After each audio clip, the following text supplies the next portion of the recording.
Is it true that some alien races initially came to Earth seeking a genetic solution that would remedy their inability to reproduce? Interesting question, yes? So much said. Very well. Yes, it is true. It is fact. But facts are dry, brittle, catalogued and numbered. What do they say about a people? Without a story, they are stripped of elegance. Imagine for a moment your own life reduced to 20 or 30 or 50 facts. What would those facts say about you? Even the most accurate ones would not do you justice. You see, what makes you interesting, what makes anyone interesting, are not your accomplishments, few or many, the successes you place in column A, and the failures you list on column B are the facts. What makes you interesting is your willingness to be vulnerable. It is how you use what you did not know you had. It is the process of discovery. And sometimes discovery does not occur until circumstances demand it. It need not be dramatic, but it often is. The birth and death of stars is also quite dramatic. We could say that life tends toward the dramatic. The arrival of others, for instance, has often been met with a dramatic fear for anything foreign. This, in contrast to your search for life beyond your own boundaries. Visitors, star people, have been ejected, captured, and killed. Future visitors, even those you invite, take this into account. And as you search for your own solutions, you may begin to see things differently. To take this question further, in order for it to be factual and true, the channel, our host, has agreed to facilitate a first-hand account, or as close as we can manage that, of past events related to your question. Here, in other words, in their own words, is a transmission from a prior visitor to Earth. Mark this moment, for it is rare, at least for now. If it proves successful, others may follow. We introduce ourselves as is customary in your culture. Introductions are irrelevant in our world because we have prior knowledge of upcoming encounters or events. Communication among us is telepathic. Therefore, introductions take place when we agree to meet. Subsequent events rarely deviate from what is planned, and surprises are rare. We do not greet each other by name. Our names are less inventive than yours. They are descriptive identifiers. Our name might begin with a lifelong interest or describe our higher learning. As an example, our name might begin with Harvard, followed by an area of specific knowledge. a secondary interest might follow, we do not find this limiting. Our lives are not planned, but there is little left to chance. Ideas and intentions are communicated telepathically. We use fewer words and do not depend on facial expressions to communicate feeling. For the most part, we do not want or need. We do not strive to be unique. We do not compare or condition our appearance to be different than what it is. We do not find it lacking. We do not yearn for things, but we do celebrate accomplishments. This does not place us above you. We visit your world and others in search of something we took for granted. We are visitors to your world. There is no agreement or liaison between our worlds. We do not consider our race superior or yours inferior. Our interests and evolution have led us elsewhere. Our advances are still in your future. If we were superior, we would not have found ourselves seeking answers so far away from our own home world. Now that some of your people are also seekers, we may find more in common. We do not wonder where we came from or why. We do not seek personal fortunes or futures. We recognize our family members at birth. We are born with knowledge of our world. Some receive historic knowledge, others future knowledge, and some even more. Our lives are filled with interesting and useful discoveries. We exchange these within our own world and with other worlds when appropriate. Discoveries belong to everyone. They are not proprietary. We are most interested in skills we do not have, such as those related to art, song, and dance. This short description of our world is meant to be interesting and helpful. It is meant to be polite. We are aware that our interests seem threatening to you, especially our interest in recovering what we have lost. Our discoveries are intended for mutual use. We are one of many visitors to Earth. It would be inaccurate to assign us a specific identity or color. We are not gray. Please consider that your limited perception of light does not include or reflect our vibration within a range you recognize. What you perceive as gray is the absence of a color you recognize. Note that your moon is also perceived as gray.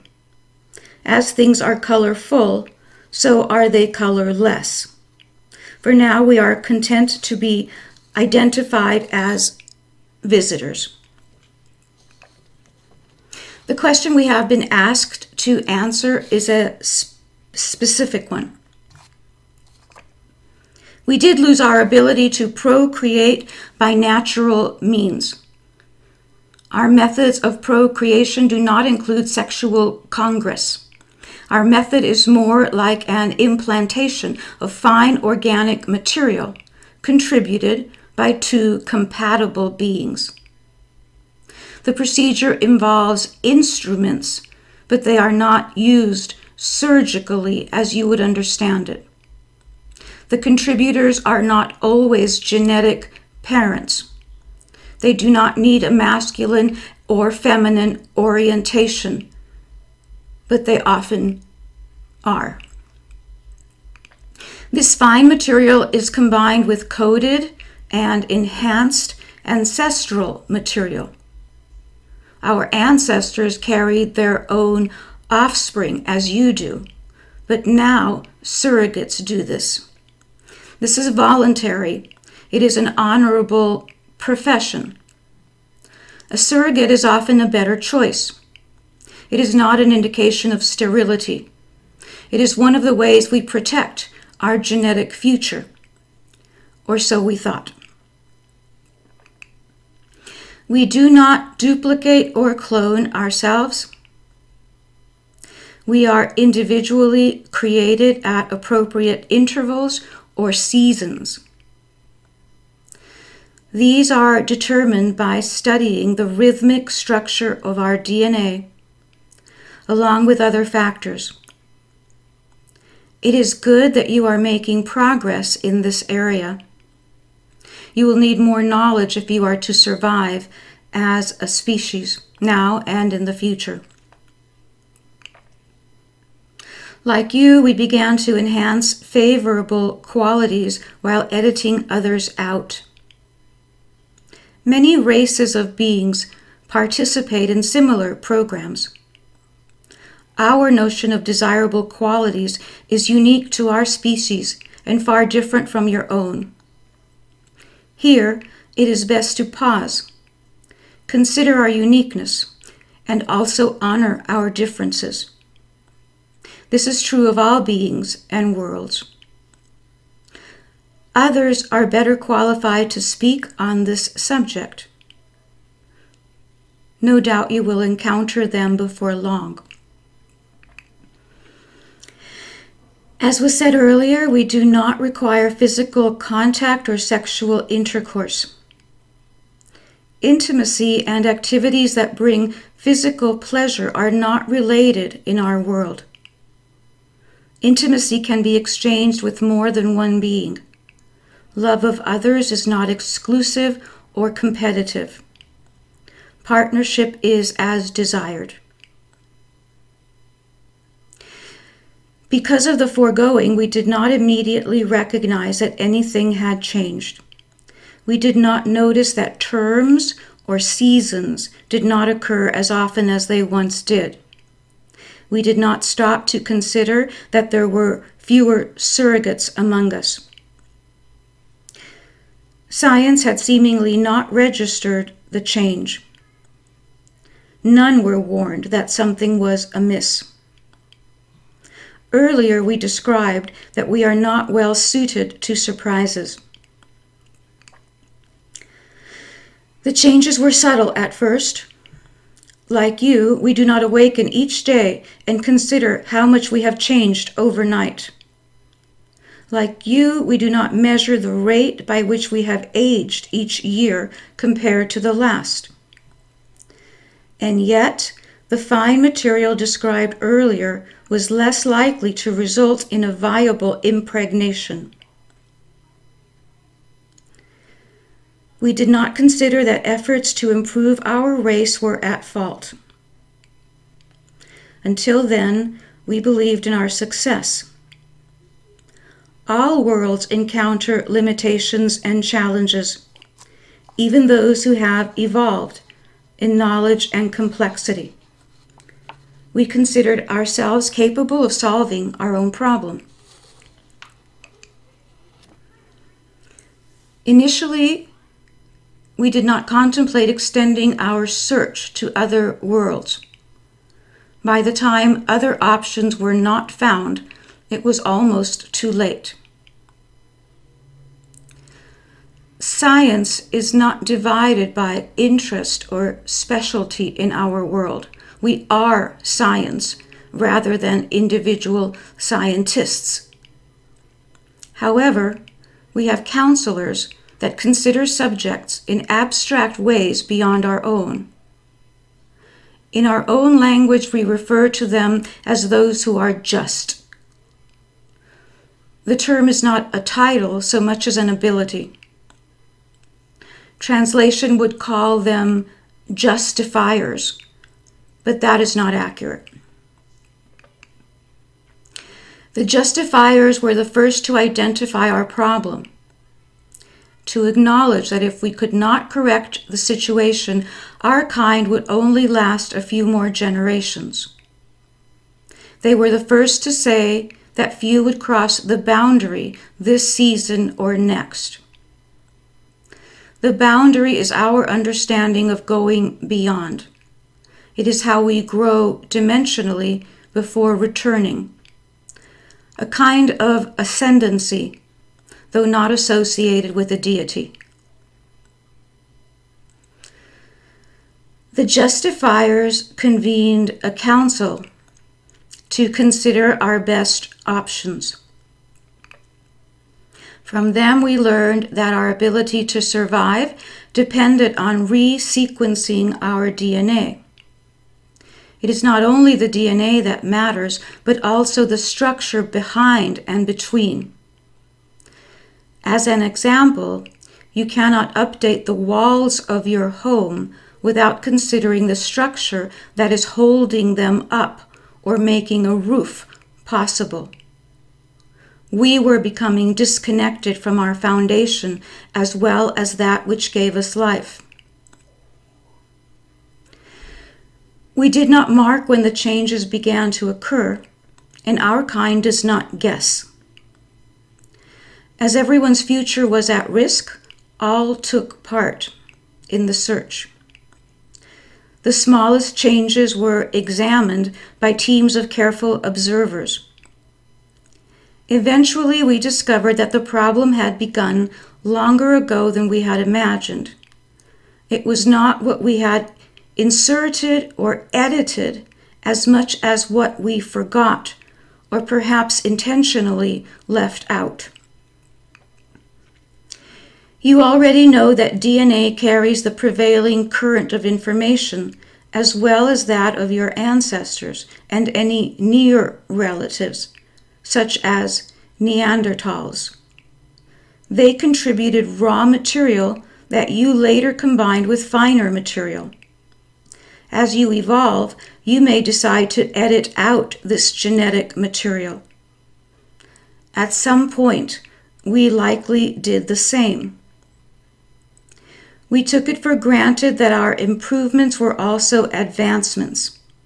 In our case, we inadvertently lost the raw material we needed, and it could no longer be found in our world.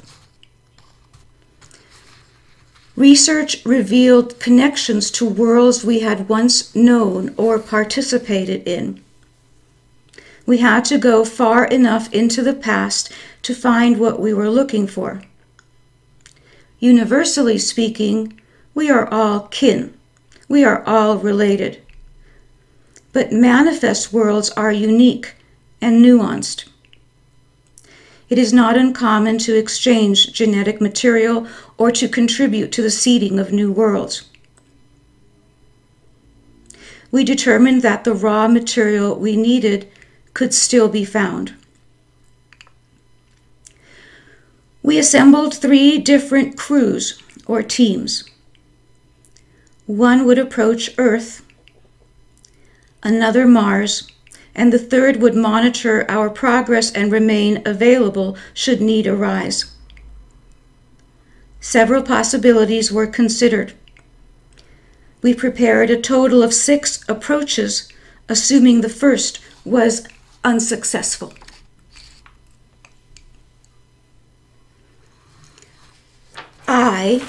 We were a member of the first Earth team. On our second visit, we encountered human people. Our method of arrival allowed us to appear at more than one location at once. We selected less populated areas for obvious reasons.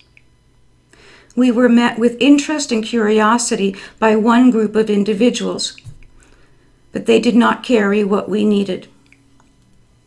It is incorrect to say that our appearance was frightening to all. That is a modified telling. Our gestures of greeting were not returned. We did not understand your hesitation or fear, as we had not encountered that elsewhere. Our moderation team reminded us that we had opened a window into a world accustomed to fear and bias. We adjusted our appearance to the degree that our physiology allowed. We are not adept at disguising ourselves. We did not intend to fool anyone. Coupled with the dense composition of air and heavy gravity, we could not maintain the effect for more than a few hours at a time. We took turns, rotating in and out of the assumed appearance. Our initial idea was to introduce ourselves as a gesture of goodwill and to invite those who were interested to visit our ship. If introductions went well, we would extend an invitation to transport you to our world for a glimpse of the future and an opportunity to assist an otherwise dying race. We incorrectly assumed that some would volunteer or at least show interest. We assumed time travel to a world beyond your own would be an invitation worth considering. This was an error, the first of many. We miscalculated your ability to communicate with us using a universal language similar to telepathy.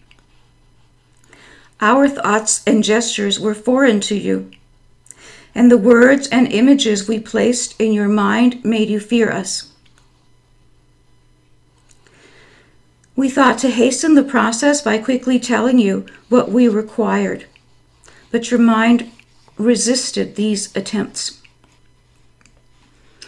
The gift of an accelerated mind was refused or not recognized, and further attempts would have risked permanent harm. From our point of view, what better gift than that of awakened awareness? Surely no physical object could compare. Again, we were wrong.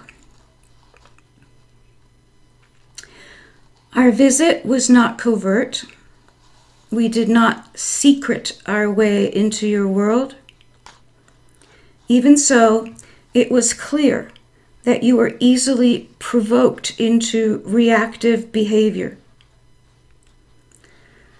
Succumbing to the density we were forced to participate in, we also began to assume a posture of fear.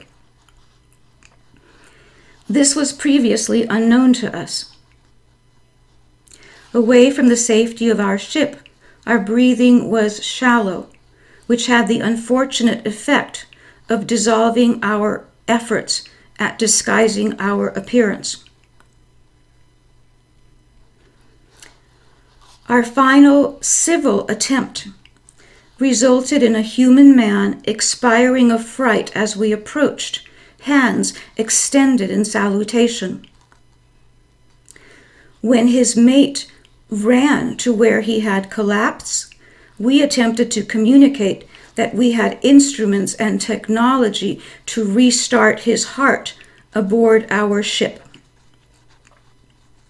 When she saw us transporting him without needing to support his body with our own, she became agitated. We invited her to accompany him, but this too was seen as an aggressive gesture. We calmed her mind with a minor sedative. We do not swallow pills or inject fluids in our world. Your central nervous system is a simpler version of our own.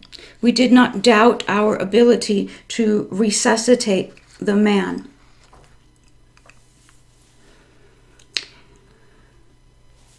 The procedure did not require invasive instruments.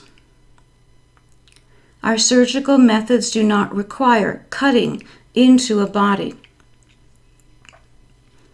Before long, both guests were stabilized and restored, still under sedation. It was while we were performing this procedure that we deemed it appropriate to test a sample of blood from both the male and the female. We also extracted cells from their individual reproductive systems. In our world, we create space around an instrument before it is used. we anesthetize the space around the area and around the instrument to minimize stress on the body. This is not part of your knowledge base. We know now that you require more than a mind space sedative. Your body must also be sedated. We took this into account when determining how to proceed. We weighed potential harm to your people versus saving our world. We needed what we had lost: genetic diversity. Your species still has this, but it is not safeguarded. Our world was underpopulated, and this became our threat. Overpopulation threatens your world. The two individuals were returned to where we had first encountered them, restored but not fully cognizant. The experience had not gone as planned, though some good had come of it. We initially believed that you would freely give us what we needed, knowing that our possible extinction was at stake. We underestimated your willingness to help or concern for extinctions of any kind. We did not read your history correctly. We saw only the raw material we needed to save ourselves. We reasoned with our intellect. Our heart is not the same as yours. It is not attached to an emotional overlay. As you make your first forays into space, you do not know what you will encounter. You will not know if the moon or planet you land on has already been claimed by others. You will not know if you have planted your flag in someone's backyard, or that the material you removed belonged where it was. This is the extent of my experience in your world. We speak with relative knowledge of the first 3 away teams. Although these visits were not successful, others were. We have learned many of your languages and dialects. We can emulate your patterned speech.